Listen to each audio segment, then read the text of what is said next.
कि आपके समक्ष ये मुद्दा रखा जाए और फिर आप देखिए कि ये मुद्दा किस तरीके से लोगों तक पहुंचना चाहिए। मुद्दे की शुरुआत ये है कि महात्मा गांधी काशी विद्यापीठ 3 सेंट्रल यूनिवर्सिटीज़, 2 सेंट्रल यूनिवर्सिटीज़ और जिस तरीके से उन्होंने फर्जीवाड़े जब शुरू हुए या जब किए गए उस समय और आज के समय में जब ट्रांसपेरेंसी की गवर्नमेंट बात कर रही है, गवर्नमेंट एक शासन के जो नियम हैं उसको बदलकर सारी चीज़ों को ऑनलाइन ला के एक जगह पे काम करने की बात कर रही है, वैसे समय में ये मुद्दा बहुत महत्वपूर्ण और अहम हो जाता है क्योंकि इस मुद्दे में राजस्व का एक बहुत बड़ा फर्जीवाड़ा शामिल है।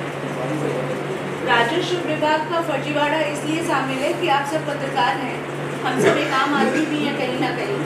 अगर गलती से भी आपने कहीं पे कोई भी गलत इन्फॉर्मेशन दे दी तो हमारे खिलाफ तुरंत कार्रवाई होनी शुरू हो जाती है, एक्सेस तैयार होता है।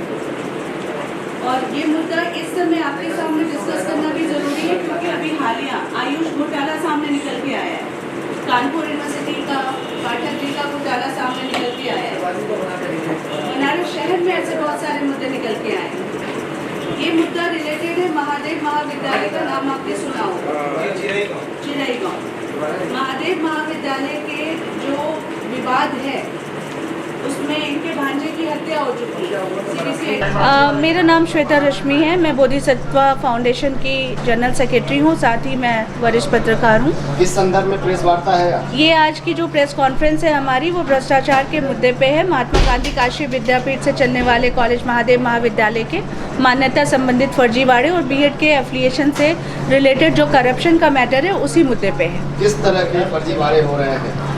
महादेव महाविद्यालय के द्वारा जो बीएड के कोर्स को रन किया जा रहा है या बाकी के कोर्सेज जो रन हो रहे हैं वो जो भी दस्तावेजों के आधार पर मान्यता ली गई है शासन से वो सारे कूट रचित हैं, वो सारे फैब्रिकेटेड डॉक्यूमेंट हैं जिसका हमने आपको आरटीआई में मिले हुए कागजों के साथ हवाला दिया हुआ है। इनमें किन लोगों की मिलीभगत आपको समझ में आ रही है और कौन? देखिए, इसमें काशी विद्यापीठ के रजिस्ट्रार योगी सरकार के मंत्री अनिल राजभर कैबिनेट मंत्री हैं, भाजपा के जो जिला के छोटे स्तर के कार्यकर्ता हैं, लेखपाल, कानूनगो, तहसीलदार और एसडीएम सदर, उनकी मिलीभगत है इसमें पूरी तरीके से क्योंकि उनके संज्ञान में मामला उन्हीं का बनता है। उनके संज्ञान में ये मैटर 2-3 साल से डालने के बावजूद कोई कार्रवाई नहीं हुई है और वो चुप्पी लगा के बैठ जाते हैं इस पूरे मैटर पे, जबकि जो शासन से आपको गाइडलाइन है, जो शासन से जब आप कोई भी कॉलेज रन करते हैं आपको एफिलिएशन के डॉक्यूमेंट्स मिलते हैं, उस पर साफ लिखा होता है कि किसी भी विवादास्पद चीज़ों के आने के बाद, किसी भी तरीके की गड़बड़ियां पाए जाने के बाद आपका एफिलिएशन स्वतः ख़त्म हो जाएगा। और जब डॉक्यूमेंट्स हैं, एमएचआरडी ने उसमें लिखा है कि रजिस्टर्ड लैंड डॉक्यूमेंट नहीं है महादेव के पास, ऐसे में बीएड का कोर्स कैसे रन हो रहा है या बाकी के जो कोर्सेज हैं वो किस तरीके से रन हो रहे हैं? ये तो काशी विद्यापीठ ने उनको एनओसी दी है ना, एमएचआरडी ने उसके ऊपर कार्रवाई करते हुए उनको आगे की प्रक्रिया बढ़ाई है। जब काशी विद्यापीठ के पास ही रजिस्टर्ड लैंड डॉक्यूमेंट नहीं है तो उन्होंने एनओसी किस बेसिस पे दी है? हमारा सवाल ये है। इन दिनों मोदी सरकार के 9 साल बेमिसाल व्यय जो कि गिनाया जा रहा है, इसमें साफ तौर पे कानून व्यवस्था की बात की जा रही है। एक और आप भारतीय जनता पार्टी के मंत्रियों के ऊपर भी इस तरह की बातें कर रही है। क्या लगता है वर्तमान सरकार में भी अभी भूमाफिया बचे हुए हैं जो इस तरह की कार्य कर रहे हैं और आप लोग को आवाज उठाना पड़ रहा है? जी बिल्कुल, मोदी सरकार की 9 साल की उपलब्धि हो और योगी सरकार उसमें जो गुणगान कर रही है, मैं ये नहीं कहूँगी कि सरकार कुछ गलत कह रही है। योगी सरकार और मोदी सरकार तो जो उनको बताया जाता है वो उसको प्रेजेंट कर रहे हैं, लेकिन इस सरकार में भी जो ढोल पीटे गए हैं कि भूमाफियाओं पे सख्ती होगी, इस केस को देखने से तो ऐसा नहीं लगता कि भूमाफियाओं के ऊपर सख्ती हो रही है। जिन्होंने चोला बदल लिया है, कल तक जो सपा में थे, कल तक जो बसपा के थे या दूसरे धरों के लोग थे, आजकल वो गले में एक भगवा लपेट के घूमना शुरू कर देते हैं, वो धुल जाते हैं, सफाई वॉशिंग मशीन में निकल के आ जाते हैं, उनको माफ़ है, सारे खून माफ़ है उनके। लेकिन वर्तमान सरकार तो कहती है कि तह तक जाएंगे और तह तक जाकर जितने भी भ्रष्टाचार है सबको समाप्त करने वाले। 9 साल में यही सब तो किया सरकार ने, लेकिन आप कह रहे हैं कि अभी भी ये सब काम ये मैटर 2018 से योगी सरकार के अधिकारियों के संज्ञान में है। 2020 से ये मैटर मैं फॉलो कर रही हूँ पर्सनली, दिल्ली से बैठ के बनारस, लखनऊ और सारे जगहों पे। तो इसका तो मैं आपको प्रत्यक्ष जवाब दे सकती हूँ कि जब 3 साल 4 साल से मैं खुद इसको परस्यू कर रही हूँ तो मुझे दिखता है ना कि इसमें एक्शन लेने की जगह पीड़ितों के घर में ही हत्या हो जाती है। तो किस तरीके का लॉ एंड ऑर्डर है? महादेव कॉलेज का जो मालिक है वो कौन है और वो किस तरीके से इन चीज़ों को मतलब किया?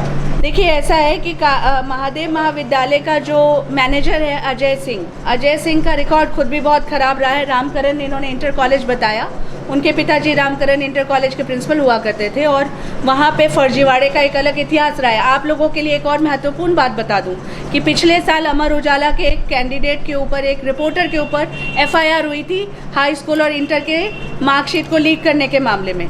वो कॉलेज जो था वो महादेव के ननिहाल वालों का है। तो इनका पूरा परिवार शिक्षा माफियाओं के काम में लिप्त है बलिया से।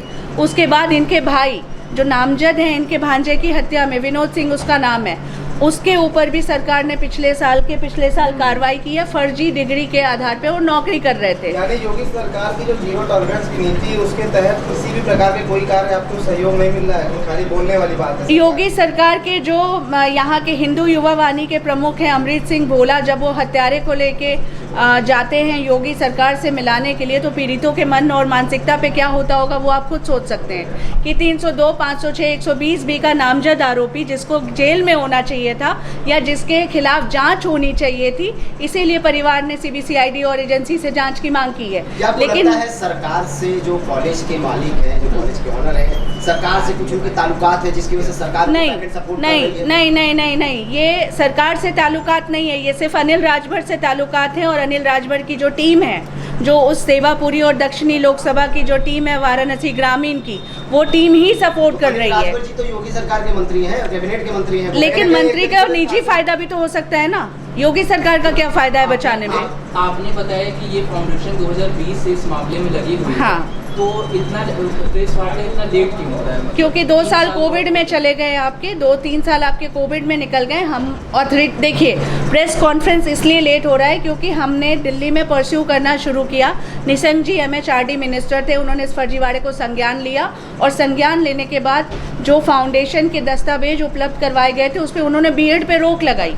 B.Ed पे 1 महीने पिछले साल 2021 में इनके ऊपर रोक लगी, जिस पे इन्होंने कानून का सहारा लिया कोर्ट में जाके। लेकिन उसके बाद फाइनल शो कॉज इशू हुआ है जो मैंने आपको अभी दिया हुआ है ये डॉक्यूमेंट। इस डॉक्यूमेंट में साफ लिखा हुआ है कि जो डॉक्यूमेंट DM की तरफ से इनको भेजा गया वो डॉक्यूमेंट सफिशिएंट नहीं थे और रजिस्टर्ड लैंड नहीं है उनके पास B.Ed को चलाने के लिए, फैब्रिकेटेड है, फॉर्स CLU था। ये डॉक्यूमेंट कह रहा है, ये सरकार, केंद्रीय सरकार का जो संस्था है वो कह रही है। मैडम, आप योगी सरकार के कैबिनेट मंत्री के ऊपर इस तरह की बातें कर रही हैं, आप एक वरिष्ठ पत्रकार भी हैं। हाँ। इसमें क्या कुछ सच है, क्या कुछ तथ्य है जिसकी वजह से आप ये मेरे ऊपर एक फर्जी FIR करवाई गई जो अनिल राजभर की टीम ने करवाया। अनिल राजभर की टीम से नहीं, 1 मिनट, साक्ष्य ये है कि जब ये आपने सवाल पूछा कि हम इस पे काम कर रहे हैं तो हमने क्या किया। ये मैटर 2021 में अनिल राजभर के संज्ञान में मैंने पर्सनली आके बनारस में डाला। अनिल राजभर इस पे जवाब देने से बचते रहे। अनिल राजभर की तरफ से मुझे धमकियां दी गई जो ऑलरेडी CM से लेके IG और ADG के पास लिखित में, PMO के पास मेल पे पड़ी हुई है। साक्ष्य ये हैं। किस तरह से दी गई? जान से मारने की धमकी दी गई, इस मैटर से हटने की धमकी दी गई। इसमें आप क्या मानती हैं, इसमें सरकार लिप्त है या नहीं? क्या सरकार के प्रति इसमें आप क्या सरकार लिप्त नहीं है, अनिल राजभर इसमें लिप्त है और अनिल राजभर अपने कैबिनेट मंत्री का बेजा इस्तेमाल करते हुए ऑथोरिटीज को प्रभावित कर रहे हैं। आप कहाँ जाएंगे इस मामले में? हम इस मामले को लेकर कोर्ट जाएंगे, ऑथोरिटी जाएंगे। हम PMO में गए हैं, हम वेट कर रहे हैं। आपकी योगी सरकार से क्या मांग है, किस तरीके से आपका सहयोग? मेरी योगी सरकार से मांग ये है कि इस फर्जीवाड़े में लेखपाल कानून को, तहसीलदार, प्रधान, SDM जो भी लोग लिप्त हैं उनके ऊपर तत्काल कार्रवाई होनी चाहिए, उनके खिलाफ FIR होनी चाहिए क्योंकि और भी दूसरे मामलों में